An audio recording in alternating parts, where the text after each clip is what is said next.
Recording by Ma Music World.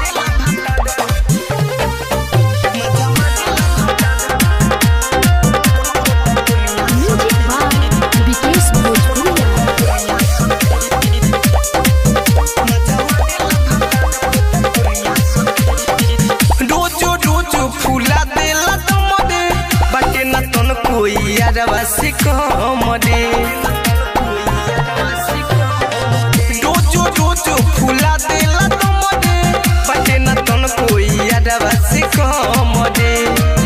सोनो भर में दिखाई देला दुनिया सखी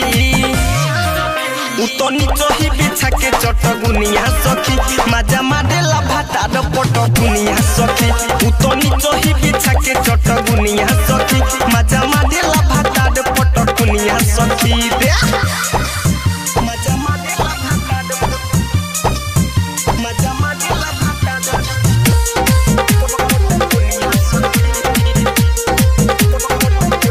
रवि डिजिटल रिकॉर्डिंग स्टूडियो गंगापीपर। देख के सामान हमर हो जाला पागल हरदम रहेला वही में लागल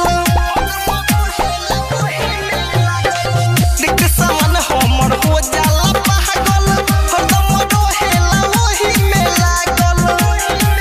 झाड़ो देवेला जवानी के पुनिया सखी उतनी चही बिछा के चटगुनिया सखी मजा मारेला भातार पटगुनिया सखी उतनी चही बिछा के चटगुनिया सखी मजा मारेला भातार पटगुनिया सखी दे मजा मारेला भातार मजा मारेला भातार पटगुनिया सखी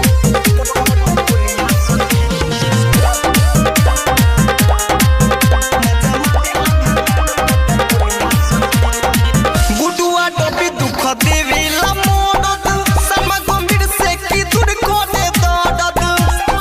अरे बड़ा कोजन बड़े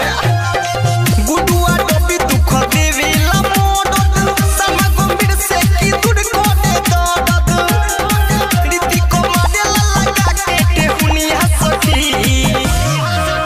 उतनी चही बिछा के चटगुनिया सखी मजा मारेला भातार पटगुनिया सखी उतनी चही बिछा के चटगुनिया सखी मजा मारेला भातार पटगुनिया सखी दे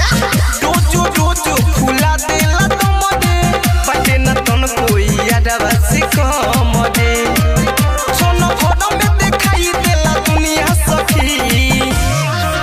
उतनी चही बिछा के चटगुनिया सखी मजा मारेला भातार पटगुनिया सखी उतनी चही बिछा के चटगुनिया सखी मजा मारेला भातार पटगुनिया सखी दे।